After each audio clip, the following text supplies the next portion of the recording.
Assalamualaikum warahmatullahi wabarakatuh. Dan salam sejahtera untuk kita semua. Bersepeda memberikan kita banyak manfaat, termasuk meningkatkan kebugaran kardiovaskular, kekuatan dan kelenturan otot, meningkatkan mobilitas sendi, dan lain-lain. Dan bersepeda bisa dilakukan oleh semua orang, tua, muda, atlet, non-atlet. Ketika kita mengayuh pedal sepeda, kita akan merasakan peningkatan detak jantung. Laju peningkatan detak jantung ini bergantung pada usia, tingkat kebugaran, intensitas bersepeda, dan kesehatan kita secara keseluruhan. Meningkatnya detak jantung kita adalah cara bagus untuk melatih kekuatan jantung kita. Tetapi begitu detak jantung meningkat mendekati zona merah, bisa menimbulkan masalah pada jantung kita. Oleh karena itu, kita harus menurunkan detak jantung kita agar bersepeda tetap aman dan bisa melanjutkan aktivitas bersepeda kita.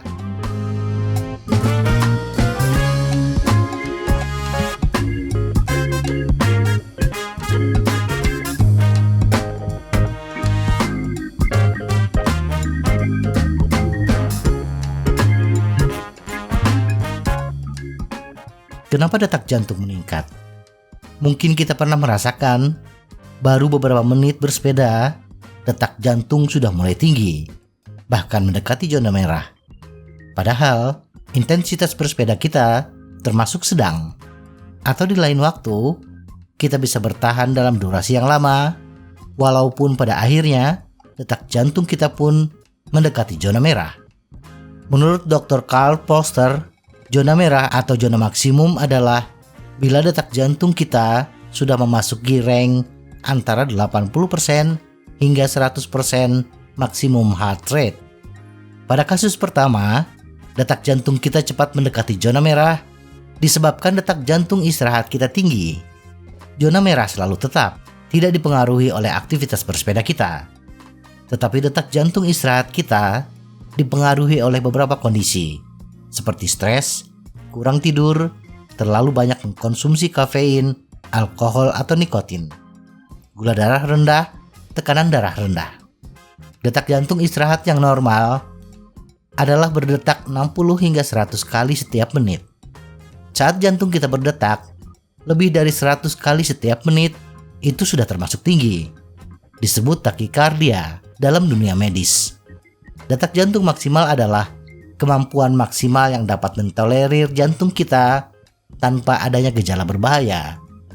Rumus umum yang sering digunakan orang untuk menghitung detak jantung maksimal adalah 220 dikurangi usia. Misalnya dua orang pesepeda berusia 54 tahun, ini berarti maksimum heart rate kita adalah 220 dikurangi 54 sama dengan 166 bpm. Jadi zona merah kita adalah 133 hingga 166 bpm. Nah, bila detak jantung istirahat pesepeda A 110 bpm, jarak untuk mencapai zona merah hanya 23 bpm. Bandingkan dengan pesepeda B yang lebih bugar dengan detak jantung istirahat yang normal, misalnya 60 bpm, jarak untuk mencapai zona merah mereka akan lebih jauh, yaitu 73 bpm. Maka dapat kita maklumi, pesepeda A akan lebih cepat mencapai zona merah dibandingkan pesepeda B.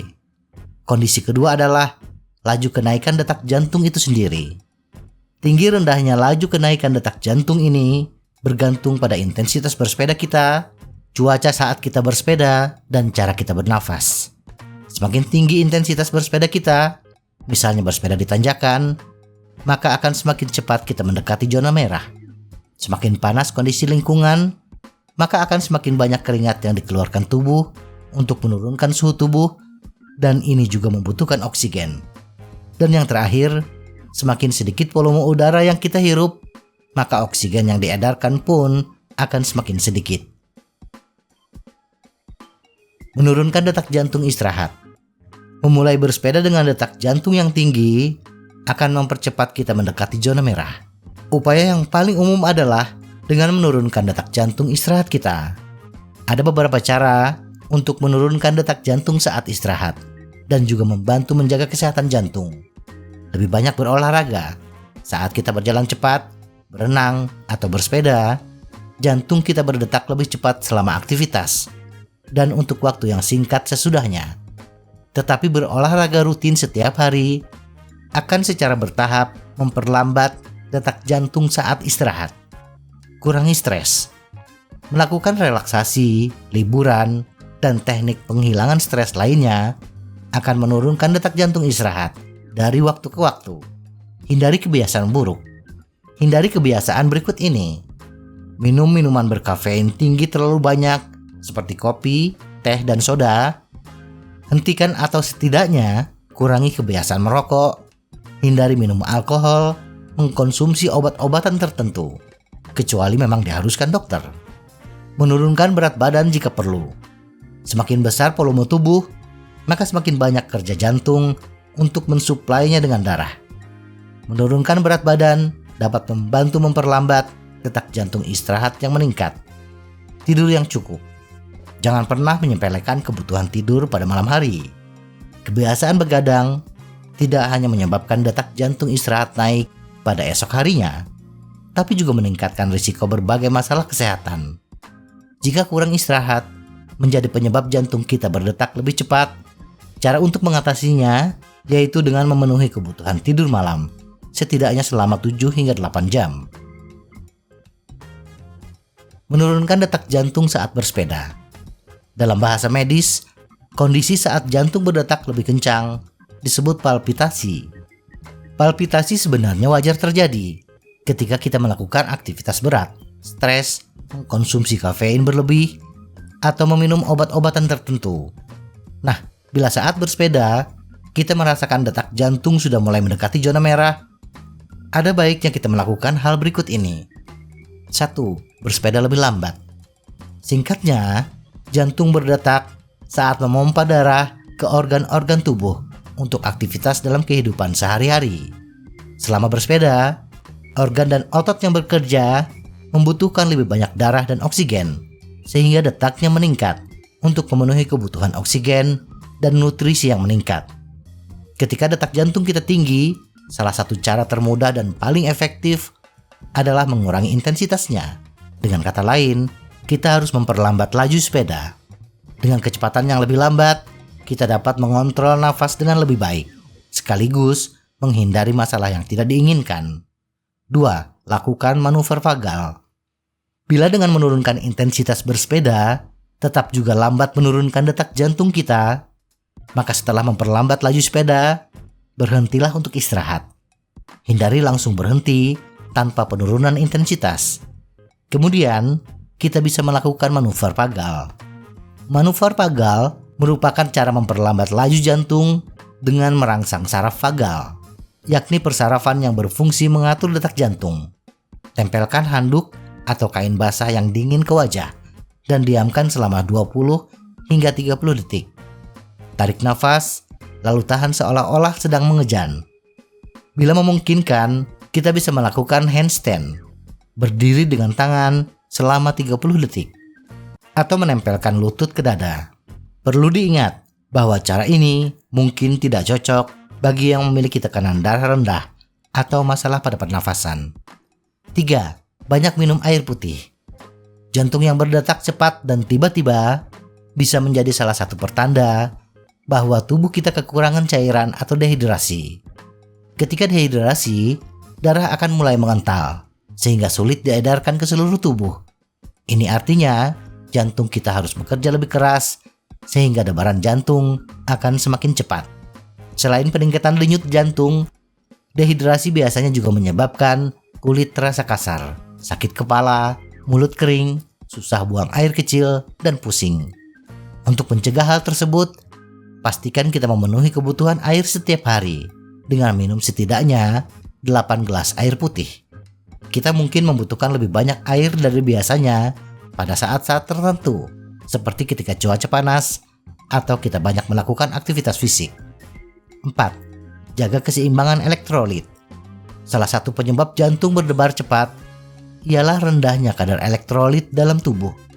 Saat kondisi itu terjadi, detak jantung akan menjadi tidak teratur dan cenderung lebih cepat.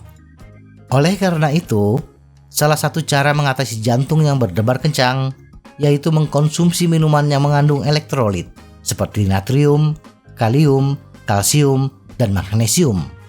Meski begitu, jangan terlalu banyak mengkonsumsi natrium karena kelebihan natrium bisa menyebabkan tekanan darah tinggi. 5. Teknik pernafasan yang lebih baik. Kita perlu mengambil oksigen saat kita bersepeda. Jika kita mengalami kesulitan bernafas atau sesak napas, permasalahan di paru-paru kita, jantung kita tidak mendapatkan cukup oksigen yang diperlukan untuk berfungsi dengan baik. Oleh karena itu, teknik pernapasan yang tepat dan sesuai harus diperhatikan dengan baik saat bersepeda. Tetapi sebelum itu, pastikan posisi duduk dan gerakan kita tidak mengganggu kerja diafragma.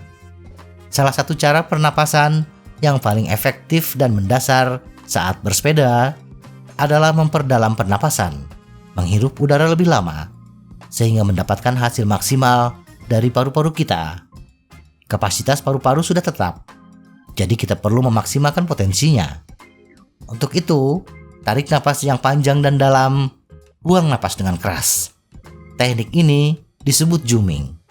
Berdasarkan penelitian Daniel Woodsta, teknik zooming dapat meningkatkan daya tahan dan kapasitas aerobik secara signifikan hingga lebih dari 17%. Bila biasanya kita menarik nafas dengan hidung dan menghembuskan nafas dengan mulut, tetapi untuk kondisi khusus di mana kita sedang membutuhkan oksigen yang banyak untuk menurunkan detak jantung, maka cara yang terbaik adalah kebalikannya. Tarik napas lewat mulut, hembuskan lewat hidung. Menurut penelitian, bernapas melalui mulut memberikan lebih banyak oksigen dan bernapas melalui area hidung yang lebih sempit lebih lambat, memberi paru-paru lebih banyak waktu untuk menyerap oksigen sebanyak mungkin dari setiap napas. Semoga informasi ini bermanfaat. Tetap sehat. Salam goes.